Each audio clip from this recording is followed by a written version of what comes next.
Buying a car is supposed to be fun, but these days it's a tall order. That's why it's more important than ever to work with a dealer that puts you first. At Sarah Subaru, we make it easy. A great selection of new Subarus, low-rate financing, a smooth process, expert guidance, and exceptional value. Right now, get 3.9% financing for up to 63 months on select new models, and no down payment required. See us for details. Sarah Subaru in Akron on the Green Auto Mile, because buying a car should be fun. Warning, they don't drop leaflets in advance of F-bombs. This week's episode of The Scathing Atheist is brought to you by the new line of fake pontiffs for the Pope hoping to use a lifelike stand-in to avoid some meetings, Papal Mache. Papal Mache. Because meeting with J.D. Vance isn't just boring, it'll kill a motherfucker. And now, The Scathing Atheist. Hi, this is Danny from Rotterdam in the Netherlands. I'm the host of the Black Vault podcast, a podcast focused on black metal's past, present, and future. And if there's one thing that investigating Scandinavian satanistic arsonists stabbing, torturing, and downright killing each other has taught me, it is that we did, in fact, evolve from filthy monkey math.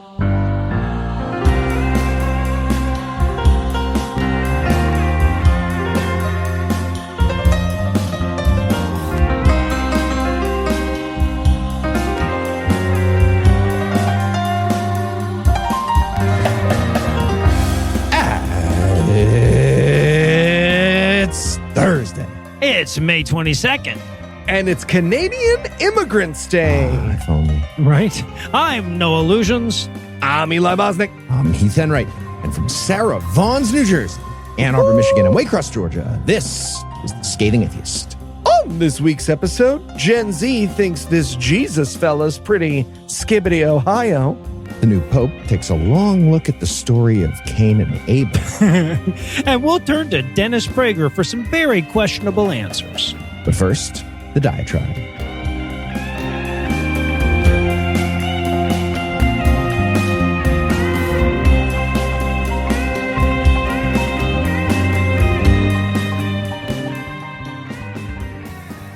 Lucinda and I lost a friend this week.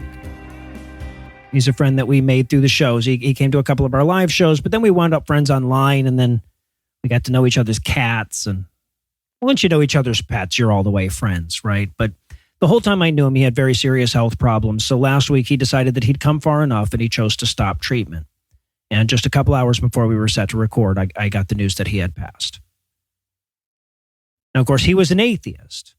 And that matters at times like this, right? Because the decision to end one's life never sits quite right with me when it comes from a religious person. And don't get me wrong, I'm a strong supporter of death with dignity. I think every person has an innate right to decide, when it's their time to go, regardless of what they think is going to happen. But when somebody is making that call with the expectation or even just, the vague hope of a paradise on the other side, it's not exactly an informed decision. But Richard walked off stage with his eyes wide open. He knew it was the end. Now, I don't know the man well enough to eulogize him, but I know that he had a great third act. He found love again late in his life. It was a love, if I recall correctly, that was based on the mutual appreciation of a well-placed semicolon, which is appropriate since semicolons bring clauses together and tell you that something important is coming. And she was a lucky woman because he was one of those people that just always seemed thrilled with every minute that he got to participate in the world.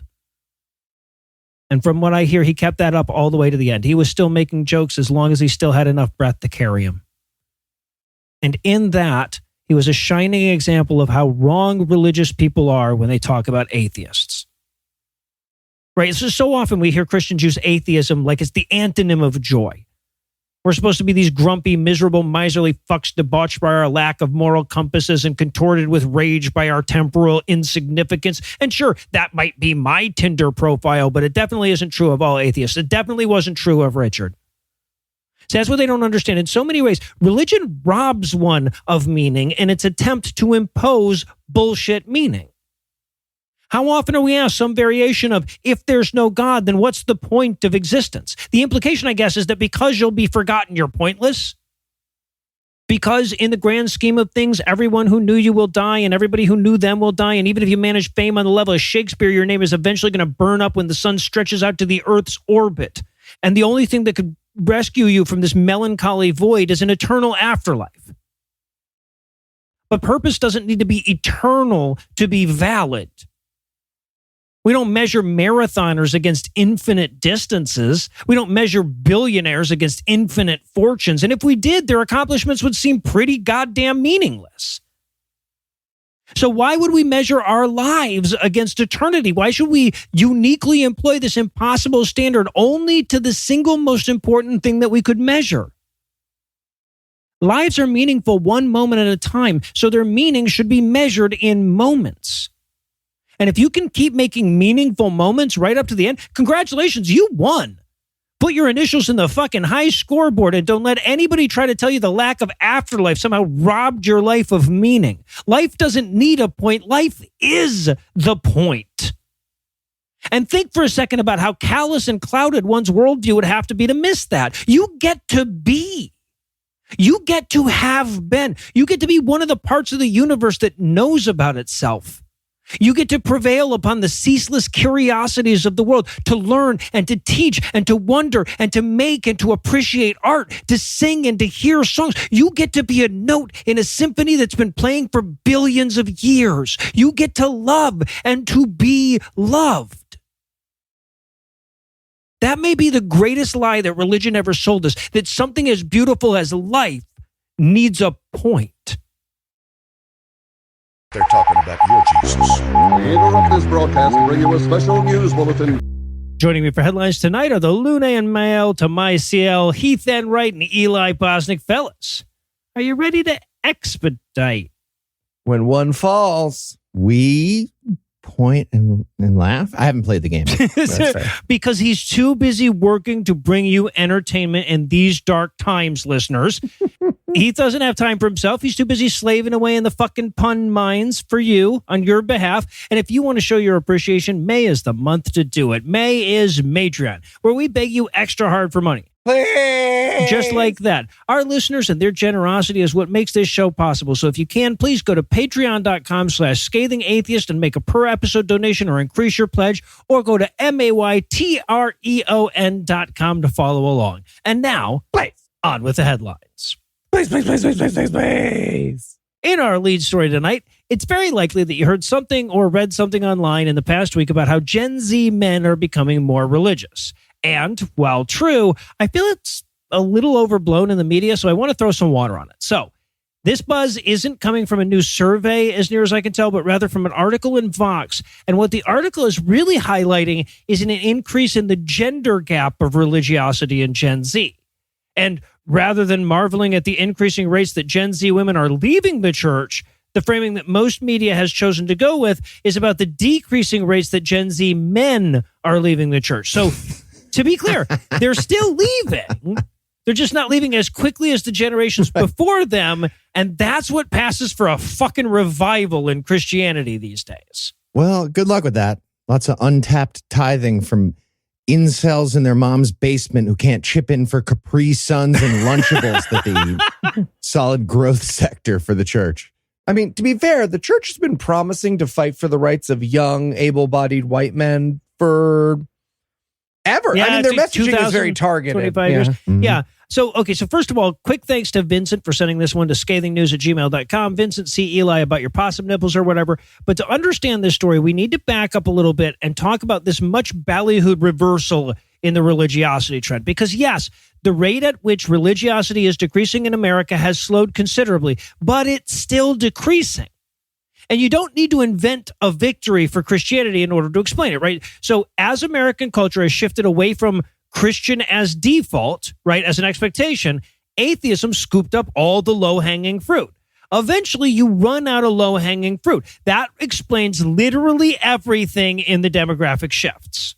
Right, but so many Christian people heard decrease in acceleration, and they were like, the atheists are coming back to us. We win. Yes. Yeah, because what comes right after not losing as much? Winning. That's right. Zero is a Muslim concept, so I can understand why they don't get sinful. Calculus, also Muslim. Now, that being said, there is a disturbing resurgence of religiosity among Gen Z men, particularly the younger end of that generation, but it's not a resurgence of just religion in general.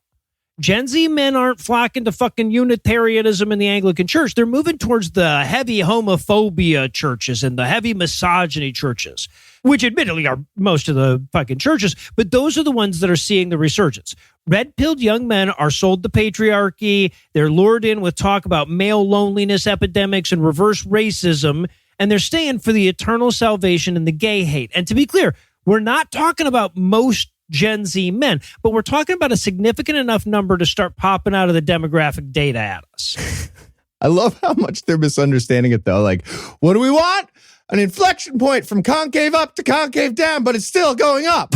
When do we want it? I like Andrew Tate. Yeah, like it. Stupid, but still scary for sure. Well, right. Yeah, exactly. Enough to swing a close election, right? Yeah. Now, it's worth noting here, though, that the development is concerning, but it's not surprising. It is part of the inevitable backlash to Me Too.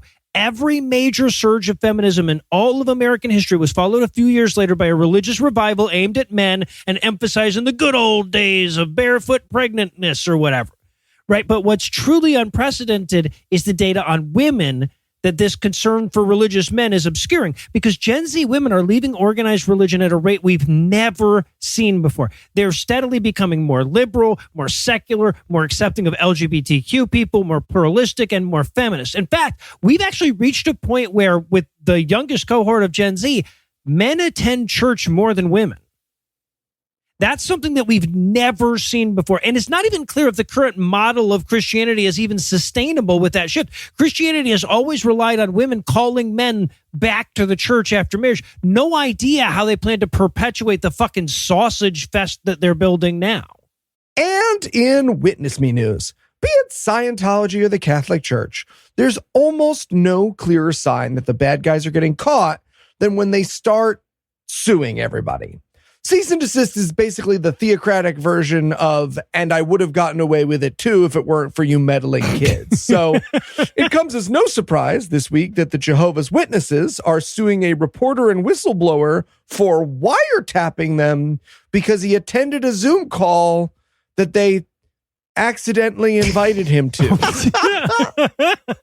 Just Jeffrey Goldberg hanging out in the newsroom, weeping with laughter. Guys, you're not going to believe what just fucking happened. So first off, big thanks to Window Mirror Goon for sending us this story to scathingnews@gmail.com. If you send us atheist news to scathingnews@gmail.com, we promise not to think too hard about the terrifying implications of your screen name, no matter how deeply they haunt us. Window Mirror Goon. Okay, I'm not getting haunted. I'm picturing like a hockey goon golden retriever seeing himself in a mirror and dropping the gloves. Oh, interesting. Angry at the reflection. Interesting. I like that he had gloves on. I'm picturing possum nipple pizza. Eli said it once, and now every time I hear scathingnews@gmail.com, that's in my head. So sure. Right. So here's the story. Back in 2020, the Pennsylvania Attorney General's office opened a grand jury investigation into JW congregations across the state because A, there was good reason to believe that JW leaders were committing crimes against children, covering them up, and B, the JWs kept internal records about people accused of sexual abuse, but refused to share that list publicly. Oh, wow. And 16 people have since been charged in these investigations, thanks in large part to former Jehovah's Witness Mark O'Donnell, who had been sounding the alarm from within the organization for years. Now, naturally, the JWs were deeply concerned for their legal standing when this was announced, so they arranged a private call with their lawyers, a call to which they accidentally invited Mark. Who invited him? How? Not clear. But they sent him the invite. He attended the meeting. He reported on what he heard. And now the Jehovah's Witnesses are suing him for wiretapping, citing, quote, invasion of privacy and reputational harm caused by other people knowing the things they said. We're also suing for libel, by the way. I'm not a cat. That guy's a liar. So I want a judge to throw this case out based on the fact that the reputation of Jehovah's Witnesses is already as low as it can be. Yeah. Right? They're like, there's no, you can't harm this. You can't get any lower. You can't dig on this ground. You can't murder a dead man. And look, The JWs know they have no shot in this case, but as Mark revealed this week, their intention was never to win a wiretapping lawsuit against a guy they invited to a Zoom call. It was to expose his sources within the church, many of whom, I will remind you, are goddamn sexual abuse victims, and some of them are children. According to Mark, quote, in the litigation, the JWs have demanded that I name every Jehovah's Witness I have communicated with in the last 5 years regarding the faith of the Jehovah's Witnesses. Obviously, that would reveal my journalistic sources, and I will not do so, end quote. Well, good for him. And look, I know it's hard to find silver linings about child abuse cover-up stories, but at some point, a guy who testified on the JW's defense is going to talk about it in church, and that's technically going to be the witness's witnessing, which is fun, right? Like just grammatically. It's fun. Yeah, it's a buffalo situation. Yeah. So yeah, let this be a reminder that the Jehovah's Witnesses are not just the little old ladies who knock on your door or the overheated teenagers by the magazine rack. They are a cult, a litigious one, and the more evil stuff you know about them, the more litigious they get. So head on a swivel, everybody, now that you've heard this story. And in Stroke 'em if you got 'em news. Hell yeah. Republicans are trying to take away the porn. Mm-hmm. That's happening. Shut the fuck up about the Qatari bribe jets and the Salvadoran gulags. Nobody cares. We're talking about this now. A new bill sponsored by Senator Mike Lee of Utah, Representative Mary Miller of Illinois, and the Death of Joy would effectively ban all pornography nationwide. Not to underplay how horrific this bill is, but I think these folks don't understand the sheer volume of things I'm capable of jacking it to. Right? I did my pubescing pre-internet. I jerked off the women's names in the credits, guys. Exactly. Thank you. So the bill is called the Interstate Obscenity Definition Act, or IODA, and it would officially define obscene material at the federal level.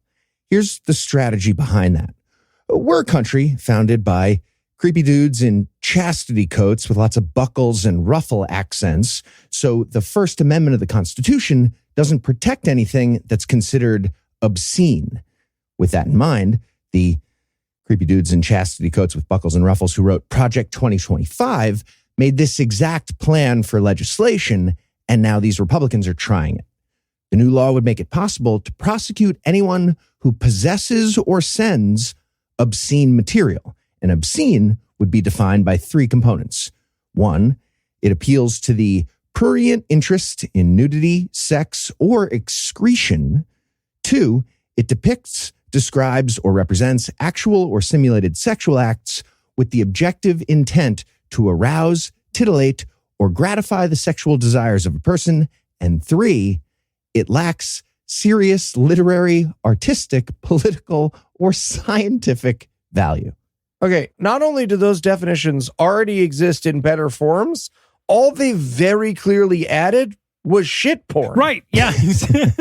And look, the end result of this, if they got away with it, would be the same porn, but there would be like a fucking math problem on a blackboard in the background, right? This is education. Yeah, and I'm so curious how Mike Lee and these other sponsors think we'd police this thing, especially the appealing to prurient interest part. Like, I'm picturing a cop smashing down my door while I'm watching porn, and then I just immediately start acting disinterested. I keep going with what I was doing. Oh, a big snit talking about my lack of prurient interest in this, but I will reluctantly finish. Lock eyes with me. Like, it seems like it would be fun to deal with that. Right, or we could just solve all of this by go with a very erudite podcast about the mise en scène of different porn videos on fucking Pornhub or whatever. Right, so here's the good news. The bill is very unlikely to pass. Similar bills were attempted in 2022 and 2024, and they failed. That being said, the fact that it's even conceivable to try this indicates a problem. The country is swinging toward theocracy more and more, and at the same time, a big block of ridiculous dude bros is having a huffy anti-feminist backlash, and angry incel content creators are getting absurdly large followings. Andrew Tate, one obvious example. Another is a popular Twitch streamer called Asmon Gold, who likes to talk about hoflation. That's the idea that women are allowed to make money now, and because of all their OnlyFans riches, which Asmon Gold thinks is the only way they make money, the economic cost of, owning a woman has gone way up. It's inflation. That's a real thing they're whining about. Guys, it's no fun when they're exploiting themselves. Yeah, women would rather do sex work than be financially dependent on me does not say as much about women as some men seem to think it does. So yeah, IOTA is probably going to fail, but I was thinking about what it would look like if they pass it. And I kind of like where things might go, artistically speaking. We might get a new evolution of the art form with a strong focus on literary, political, and scientific merit. And that sounds amazing. Like Shakespearean sonnet porn and Lincoln Douglas porn, fucking a beaker. Lots of my vision board finally getting representation. Also, if the bill did pass, every Democrat could just run on a platform of cum and nothing else in the upcoming elections. So I think I'm actually rooting for the bill now. All right. Well, since we never seem more important than we do when we're defending porn, I guess this would be a great time to pause and tell you a little bit more about Matreon. Hey, podcast listener, just popping in to remind you that there are only a few weeks left to donate to Matreon, that time of year where we beg you extra hard for your money. Please, please. Like that. This year, a bunch of you asked for us to set nice goals for our new and upgrading patrons. And who are we to argue with you? If we get enough new and upgrading patrons, we'll do a month of secular movies on GAM for me. An Alaskan cruise for me and Lucinda. And much, much more. Stuff for the patron-only pajama party, stuff for the shows, and you can follow along at Matreon.com. That's Matreon.com. Matreon. Great stuff for you and nice stuff for us for a change. I put coffee in my butt last year. Yep, you sure did. A man wrote the Bible. A whore is what she was. If it's a legitimate rape. It makes you a slut, right? Cooking can be fun. Hey, I'm proud of a man. This week in misogyny. Y'all, my I told you so's are never any fun. So I'm sure you've already heard about the latest holy shit, not even Margaret Atwood thought of that shit situation brewing in my home state of Georgia. But in case you haven't, the state has turned a brain-dead woman into a flesh incubator for the sake of a 9-week-old fetus.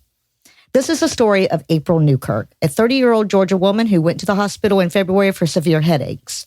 But showing nowhere near as much compassion for her as they later show for her unborn fetus, the hospital didn't run any scans or tests. They just gave her some medicine and sent her home. The next day, she was found gargling and gasping for air. Turns out she had multiple blood clots in her brain. By the time they could get her back to the hospital, she was already brain dead. Now, to be clear, brain dead is dead. It's go ahead and harvest the organs levels of dead. But Georgia's medieval abortion laws make no provisions for that. And Newkirk was 9 weeks pregnant when this happened. And look, I want you to pause for a second and consider just how pregnant 9 weeks isn't. We're just barely out of the embryo stage here. It's the size of a fucking fingernail. But it has a heartbeat, or what passes for one according to these bullshit laws. So medical personnel have no choice but to keep her alive with machines until the fetus is viable, which is 34 weeks. So her family has to prolong their grief by months and then presumably raise the kid the state burdened them with. And look, the obvious victim here is Newkirk's family. Her mother is furious about the lack of choice. And when this motherless child is forced into the world, he'll be the victim too. But you also have to consider the scale of this kind of shit. How much life-saving medical equipment and finite attention of medical personnel are we going to devote to this case and cases like it? I mean, if I was a doctor or a nurse and the state consigned me to participating in this inhumane torture, I'd be tempted to find another job. How much medical personnel are we going to sacrifice on the altar of forced birth before we right this fucking ship? And another ancillary issue we should never forget about is the danger that occurs when we empower the misogynist. After all, I have a sneaking suspicion that this fetuses are humans lie is also behind the recent bombing of a fertility clinic in California. Now, at the time of this writing, they're not officially offering up a motivation, but when a car explodes in the parking lot of American Reproductive Centers, you can take a pretty good guess.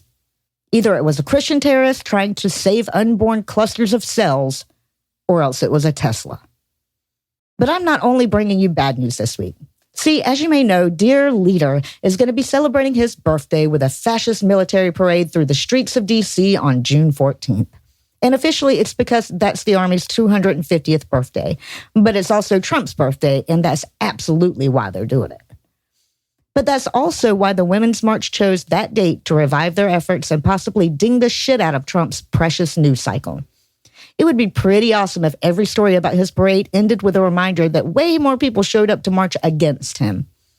So be sure to check out womensmarch.com to see where the closest march is to you, or just check the show notes. So with that, and a quick thanks to Peter and Zachary for sending a couple of these stories to me at scathingnews@gmail.com, I'll wrap things up and hand you back over to Noah, Heath, and Eli. Thank you, Lucinda. And in Freedom Isn't Free News, one of the things that's hard to convey in the moment of a terrifying news cycle is that crazy religious rulings rarely last. Now, I want to be clear. The harm done, the money wasted, all of that is very real. But almost always when you read a headline like, Trump appointed judge sentences Jews to be Christian, that ruling goes away on appeal, long after the damage it was meant to do has already been done and forgotten. And I'm not saying we shouldn't be panicking. By all means, continue to panic. But sometimes it's helpful to remind ourselves that the shitstorms do pass. And we got a reminder of that this week when an appeals court ruled that no, Southwest Airlines' lawyers do not have to go through a right-wing religious freedom training for firing a bigot. We're not doing a government-imposed bigotry, equity, and inclusion training. No. Oh, hey, can we use that time to send them to a class on how to book a fucking flight at Southwest? No, they refuse.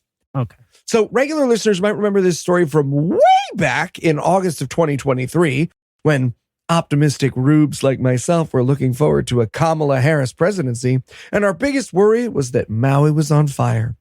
The case itself goes all the way back to 2017, when Charlene Carter, a batshit anti-choice flight attendant, was justifiably fired by Southwest for harassing her union rep via email because the rep attended the Women's March, and then for accusing the union president of murder for supporting abortion rights. So yeah, she got fired. She filed a grievance with her union. She lost that grievance because, of course. Then she sued Southwest and her union and won because the jury system of just regular folks figuring out this law stuff is fucking idiotic. Okay, juror number 8 just hit himself in the eye with a boiled peanut. I feel like he's not a peer. Objection, Your Honor, of this lady? Yeah. I think. Sustained. I was appointed by a president 40 years ago. She's also holding a bag of boiled peanuts. Yeah, exactly. It's a very small one from Southwest. Yeah, so the jury gave her job back and awarded her $5 million, later reduced to just $800,000. Yeah, it's Southwest again. And they ruled that Southwest had to issue a statement to their flight attendants affirming that they would not violate Title VII rights to religious freedom. And this is where things get wacky. Southwest did as they were instructed and released a statement saying, "We don't discriminate based on religion." But that wasn't good enough. U.S. District Judge Brantley Starr ruled that they were supposed to say that they may not discriminate, not don't. And their statement didn't mention Title VII by name. Come on. He wrote, quote, "It's hard to see how Southwest could have violated the notice requotation more." Call on me. I know how they could have violated it more. I have so many ideas. Here's his example. Real quote. I'm quoting from his decision. After God told Adam, "You must not eat from the tree in the middle of the garden," imagine Adam telling God, "I do not eat from the tree," while an apple core rests at his feet. Or where Gandalf bellows, "You shall not pass," the Balrog muses, "I do not pass," while strolling past Gandalf on the bridge of Khazad to Om. Yes, that is a real quote from a real federal judge in his decision. Okay, and that federal judge is about to sentence the Balrog to bridge sensitivity training with HR? Yeah, it's What? as weird as those examples are. Neither of them even makes your fucking point or any point that I can discern. Yeah. So Starr holds Southwest in contempt, writes his own version of the memo for them to send out, and citing a, quote, chronic failure to uphold federal protections for religious freedom, ordered that 3 of Southwest's lawyers undergo religious freedom training. And who did he suggest provide that training? Why, the Alliance Defending Freedom, of course, a registered hate group with a history of arguing that gay people should be criminalized and that women shouldn't have jobs unless it's birthing. Also, I sentenced the company to die and then come back whiter like Gandalf in that thing. Well, making things come back whiter is the ADF specialty. So You don't I know it, yeah. So that decision, of course, got appealed. An appeal that drew briefs from the Freedom from Religion Foundation. And I love this, the ADF itself, who just made sure to note that they were like wide open on Thursdays. But finally, this week, 2 conservative federal judges ruled that no, you don't get to send lawyers to religious freedom re-education school, no matter how many board games you have lost to Heath. So, yeah. I would never play a board game with those people. Hundreds of thousands of dollars later, the almost kind of sort of right thing has happened. So tune in for 2026 when Americans start getting their rights back retroactively, everybody. I think that's been pushed back to 2029. Yeah. Minimum. Yeah. And finally tonight, in Big Brother is botching news. When Pope Francis took over in 2013, we didn't hear much of anything about his 4 siblings. Frankie was from Argentina, so I was just picturing like 4 beautiful, smiley people wearing Lionel Messi jerseys, teaching surf lessons in a very calm voice. Okay, obviously that's not everyone from Argentina, but my stereotyping American brain at least conjured something positive. But when Bob from Chicago became the new pope, and I heard he has a brother, I had a much different reaction. More like, fucking yikes, here we go. And that was about the right reaction. Yes, it was. Pope Bobby Southside has an older brother named Louis. And Louis is a 73-year-old Florida man who enjoys line dancing on honky-tonk Thursdays and posting slurs on social media. Yeah, and I bet I know which ones Catholics are more upset about, too. Yeah, right. The only thing that distinguishes him from the previous pope on the slur front is his acumen with social media, I think. Well, apparently the conclave doesn't do much in the way of vetting family members ahead of time. So we got to watch the Catholic Church's PR team in a panic for the last 2 weeks, trying to deal with Florida man Louis. It started with Louis's social media posts. Some guy at the Vatican had to go on Louis's Facebook and immediately see Nancy Pelosi is a drunk C-word, exact quote. Oh, God. And that was right next to the claim that Nancy's husband, Paul, was in a secret relationship with an extremely violent male sex worker who then attacked Paul with a hammer. That conspiracy theory. Oh, wow. And of course, some posts about just general homophobia and transphobia. So it was a tricky moment for the Vatican. Lots of good points that agree with their Catholic philosophy from Louis. But Louis wasn't great with the phrasing of the bigotry. And that's an important core tenet of the church. You're supposed to say it in Italian, Louis. God, read the manual. Yeah. So what's the PR plan after too many offensive comments? You do an interview with Piers Morgan. Sure. The perfect Of course media you do. personality for signaling progressive values. During the interview, Louis said, I'm a MAGA type and I have my beliefs, but I don't need to create heat for my brother. And he added that he's gone quiet online and that he's biting his tongue. Now, I'd love it if Louis would maybe learn something, but honestly, learn absolutely nothing, but also shut the fuck up is so much better than we get from most people who need to learn something. Mm-hmm. The only positive thing I've read about Louis is that he does the Wordle with his brother every day. The Pope is doing the Wordle every day, and I like that. Yeah, it's all very sweet until manga is the word again. Then all of a sudden he's throwing out excommunications for ruining his street. The only point I have in a pope is excommunicating whatever asshole world editor chose manga. I thought we were going to lose Noah, everybody. I thought we were going to lose him. So later in that interview, Piers Morgan asked Louis if the Vatican had called him to talk about social media strategy. And Louis said, "No one has contacted me yet, but I'm pretty sure he's lying, or maybe we got some contact after that comment, because all those posts are gone now. Somebody got Louis to delete pretty much everything he's ever said on the internet.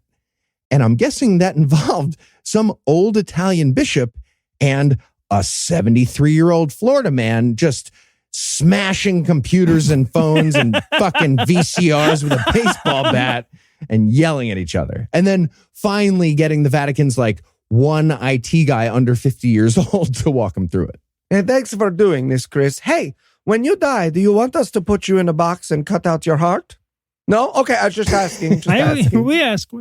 And while I lament the fact that I didn't think of a way of working Pope Leotard into the story that doesn't sound like a slur against the mentally handicapped, we're going to close the headlines for the night. Heath, Eli, thanks as always. Jumanji. And when we come back, we'll beat Dennis Prager's kids in the total number of times we've checked in on him this year contest. Hey, podcast listener. Sorry, just popping in again because we didn't have any ads this week. And while we were on break, I learned about pay pigs on TikTok. Yeah, it's true he did. And look, this seems like a scam or something wildly exploitive and problematic. But if it's real and you are a pay pig, you can absolutely give us your money as a sex thing. Give us your money as a sex thing. Yeah. What was that? What was that? Was that it? Did you like that? I'll say it too. Give me your money. Give us your money. Give us your money. Pay pig. Hey, piag. Money. Hey, guys, what are you doing in the booth? Rhythm Hamster happenstance. ball. What? Oh, okay. I thought maybe we could record a second Matreon Ask where we tell pay pigs maybe that they could give us their money. Oh, you did? No, man, I could hear you in the hall. Oh, man. Give us your money. Yeah. Cut it out. They could, though. Blah, blah, blah, blah. Here. Boop. One thing I have to hand it to Christians for is their ability to squeeze feature-length stupidity into short-form video, which is why we're here to present yet another God-Awful Mini. So tell us, Heath, what will we be breaking down today?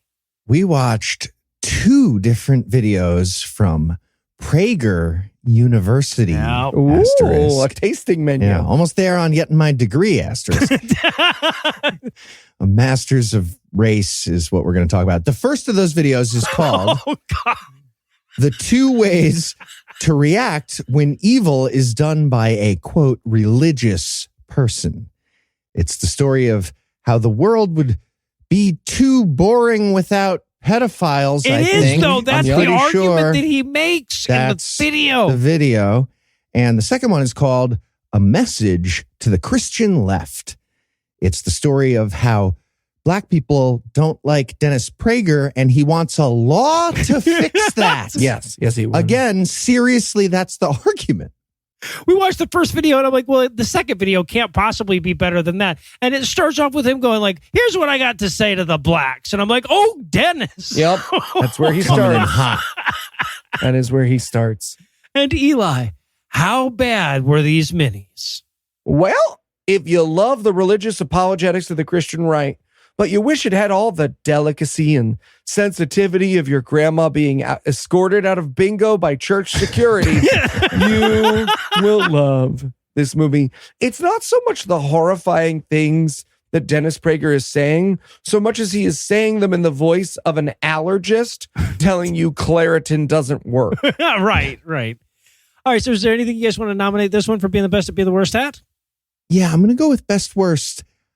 I honestly can't tell if these are real videos. Like, I know Dennis Prager, so I know they're real. But like, if we made deep fakes of Dennis Prager as a joke, this is exactly what we'd have him say as a joke.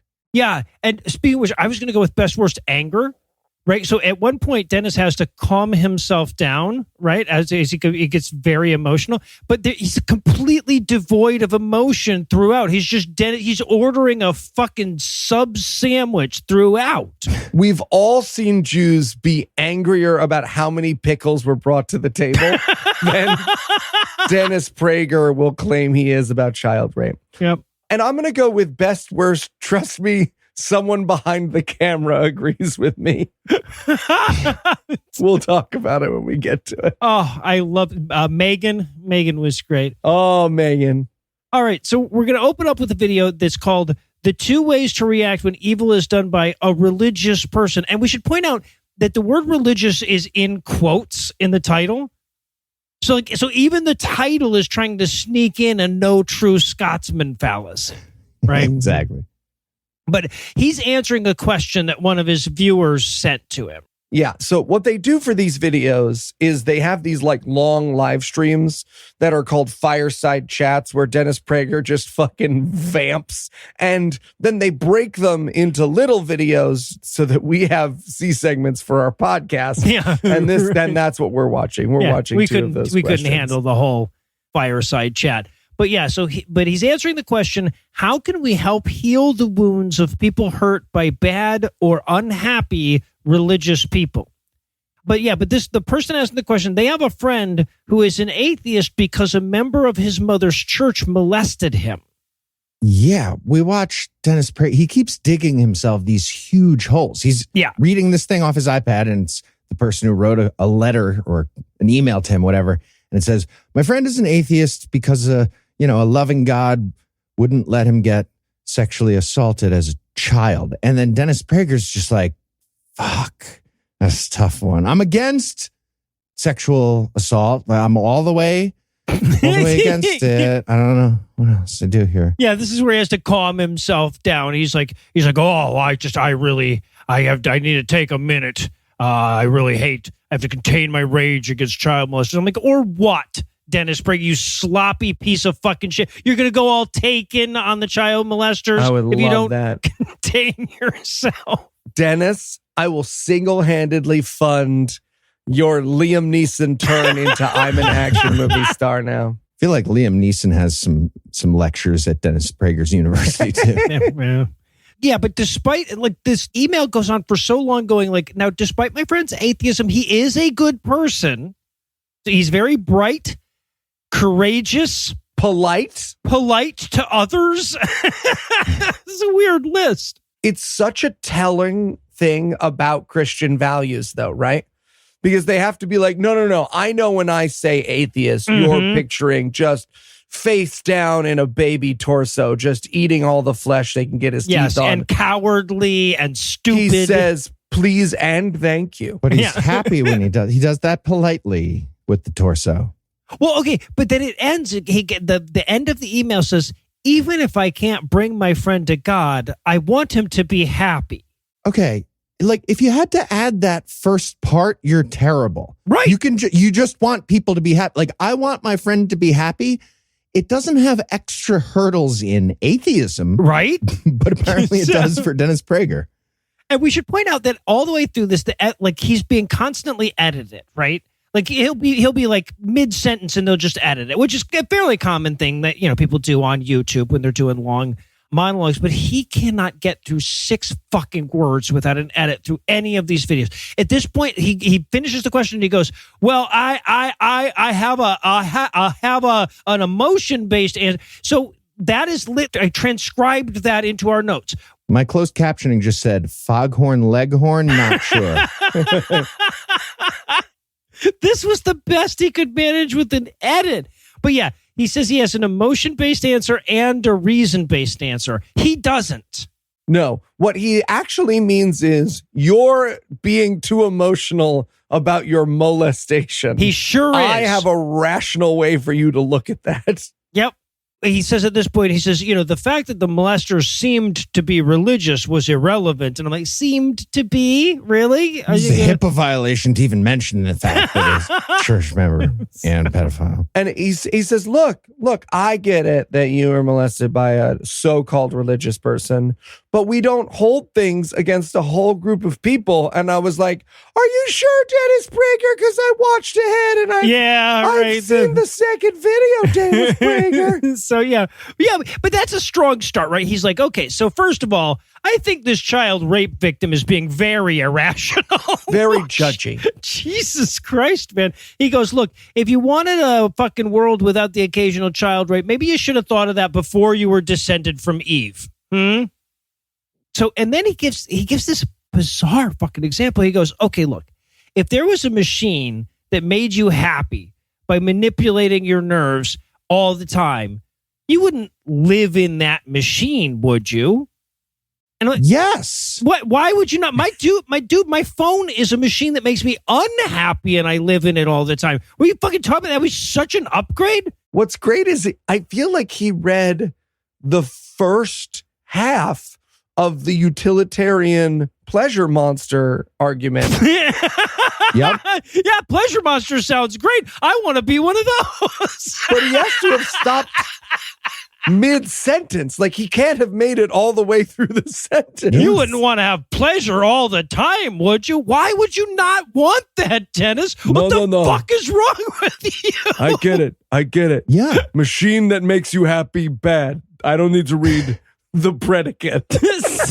Yeah. He also makes the argument that we need to have pedophiles around. Yes. Because otherwise, we need the free will. Otherwise, we'd be robots. God could totally stop all of the pedophiles, but then we'd be robots. And I was like, and you would find that boring? And is that seriously your argument? I feel like robots is better than rapists, right? Right. Yes. Also, no.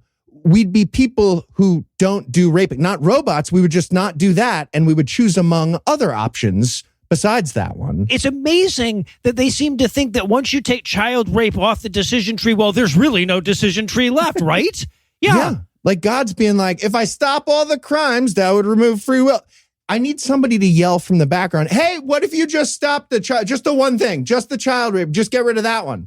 Well, but also, like, I don't have the free will to eat the sun. Yeah. Right? Like, there are, obviously there are things that we can and can't do. So, like, yeah. I don't have the free will to lick my elbow. I don't feel like a robot. Yeah. Yeah, but so he bumbles his way through that. But then he explains that, like, if you really want to answer this question, it all depends on how rational your atheist friend can be about their molestation, right? So then he does away with the very idea of atheism, right? He's like, I mean, come on, does your friend really believe that the universe created itself? That's not a rational view. Ron Howard, it did though. It did create yeah, exactly. No. And he makes an accidentally good argument right next to his worst argument immediately. It's great. So he traps himself in a corner. He goes, look, I would rather your friend be happy than your friend believe in God. And then he realizes he says that, and that's not his brand. So he goes, but what about revenge? Well, yeah, okay. So, yeah, right. It would be quantifiably untrue to say that if hell was a thing, right? He says it's more important that your friend is happy than that they believe in God. That would not be true if hell exists or if you remotely believe that hell exists, right?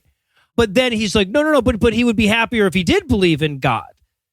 And I'm like, oh, really? He'd be happier knowing that there was an all-powerful being that could have stopped his rape but didn't because of a vague notion of free will. Take me there, Dennis. Yeah, that makes sense for that victim to be thinking something along those lines. I wouldn't want people to be all boring and consensual, so I took one for the team. That's your serious argument? I took one for the team. Exactly. Yeah.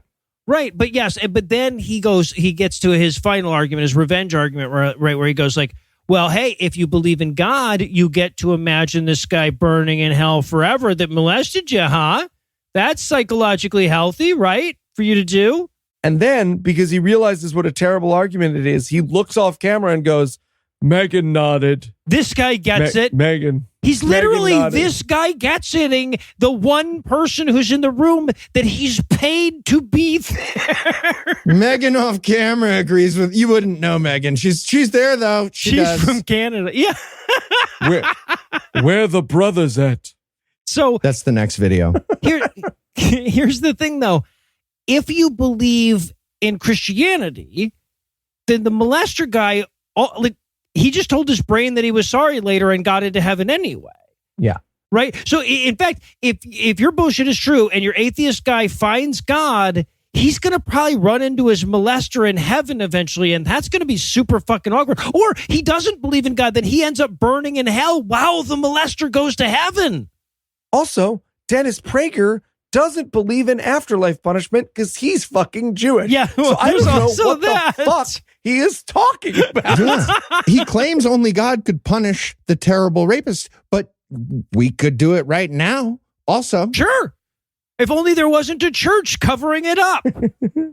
So that's video number 1, but somehow it gets even worse because video 2 is called A Message to the Christian Left, but that's only because somebody managed to talk him out of his original title idea, which was A Message to the Blacks. Gentlemen, may I quote? Please.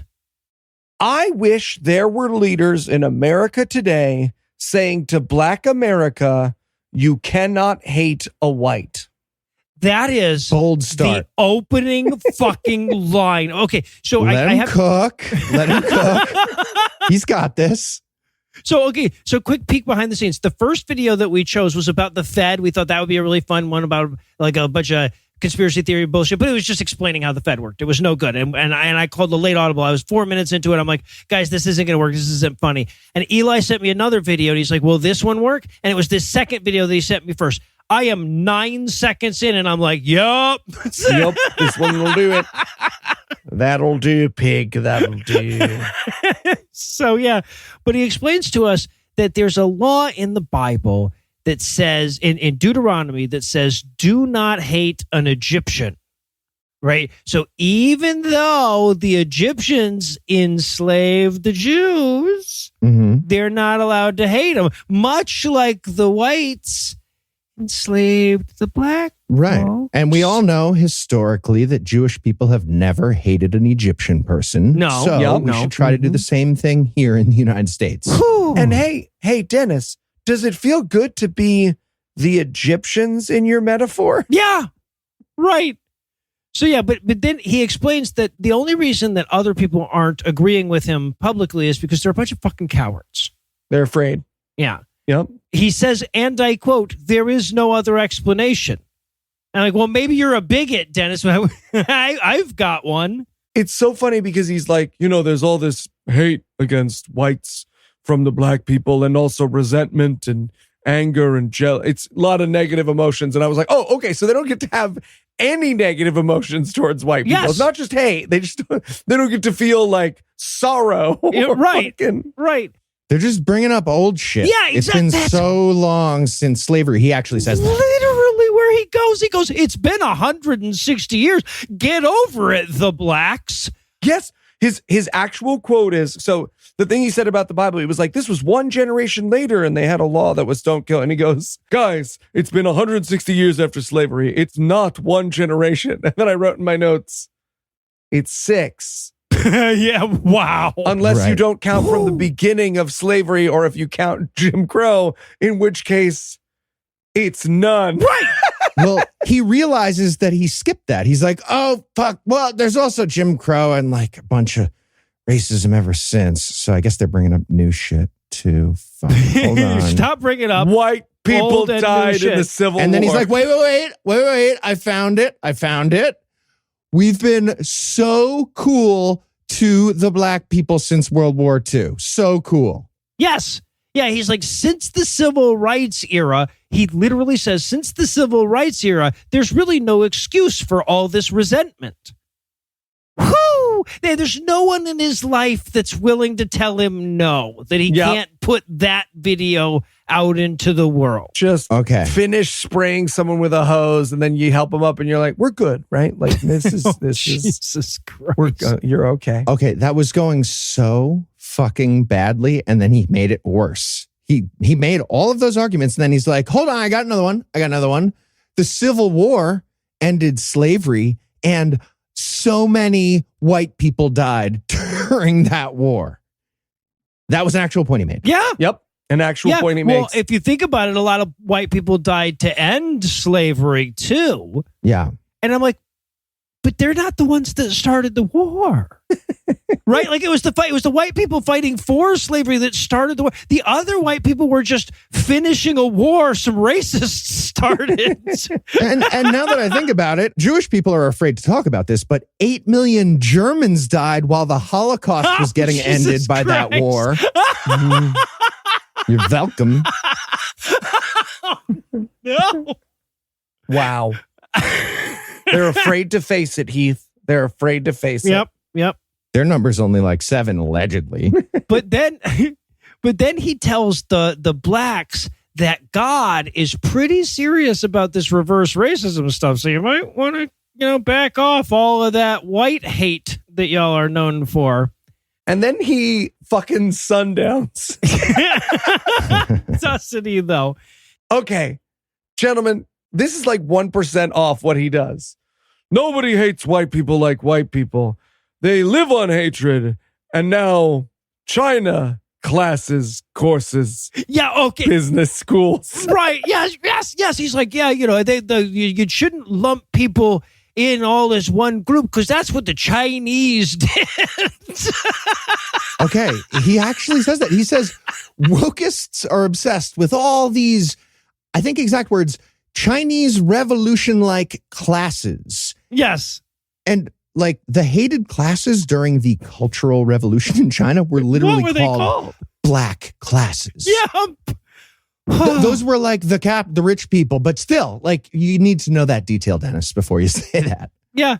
He also says, we're the biggest, us, the wokeists, we're the biggest fomenters of hating white people, is the white wokeists. Mm-hmm. And I was like, we're the biggest fomenters of hating you, Dennis. It's like a little different. Right. Well, and I'm like watching him going like, yeah, man, you're making a lot of people hate white people right now. So I guess in that sense, maybe. Yeah. And then he tells us, he's like, and if you're white and you deny you're a racist, you're even a bigger racist. Okay. So Dennis clearly had to do one single HR thing for like 2 minutes. And immediately he got in there and he yelled, "I'm not a racist," right away.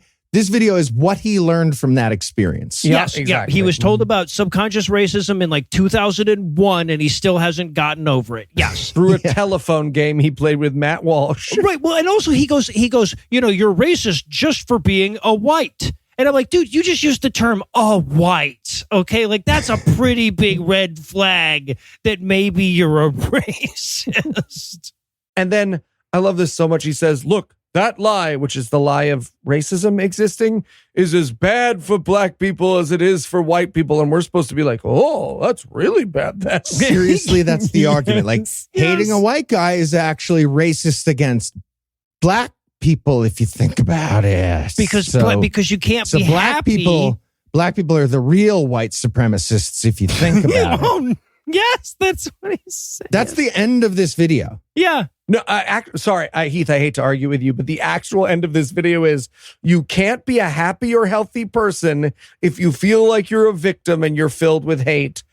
I'm Dennis Prager. Yes. Oh, all right. Well, much like Dennis's family, we've got nothing more to say to him, so we're going to wrap things up there and start digging around for the next God Awful Mini. I'm not a racist.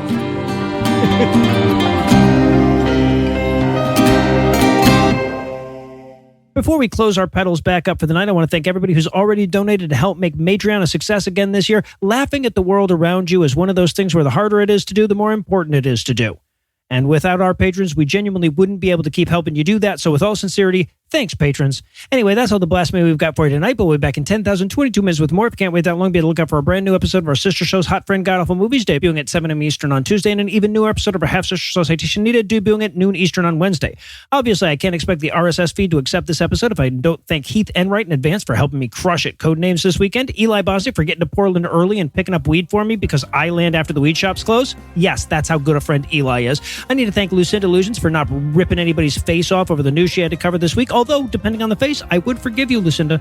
I also need to thank Danny from the Black Fold podcast for providing this week's Farnsworth quote. Incidentally, if you want to know more about the history of black metal, check the show notes for a link to his podcast. But most of all, of course, I want to thank this week's most marvelous Matreons. But I can't do it by name just yet because we're recording way earlier this week. Sorry, we're all traveling to Portland for the live GAM record, but I will make sure to get you properly named and complimented next week. Together, this indeterminate number of people heard the clarion call for new and upgrading patrons in the month of May, and they responded with the kind of alacrity we've come to count on, and it's not too late for you to help swell their numbers. If you want in on the Matreon action, you can make a per-episode donation at patreon.com/ScathingAtheist, whereby you'll earn early access to an extended ad-free version of every episode, or you can make a one-time donation by clicking on the donate button on the right side of the homepage at ScathingAtheist.com. And if you'd like to help, but money's too expensive right now, you can also help a ton by leaving a 5-star review, telling a friend about the show, and following us on social media. And speaking of social media, Tim Robertson handles that for us, and our audio engineer is Morgan Clark, who also wrote all the music that was used in this episode, which was used with permission. If you have questions, comments, or death threats, you'll find all the contact info on the contact page at ScathingAtheist.com.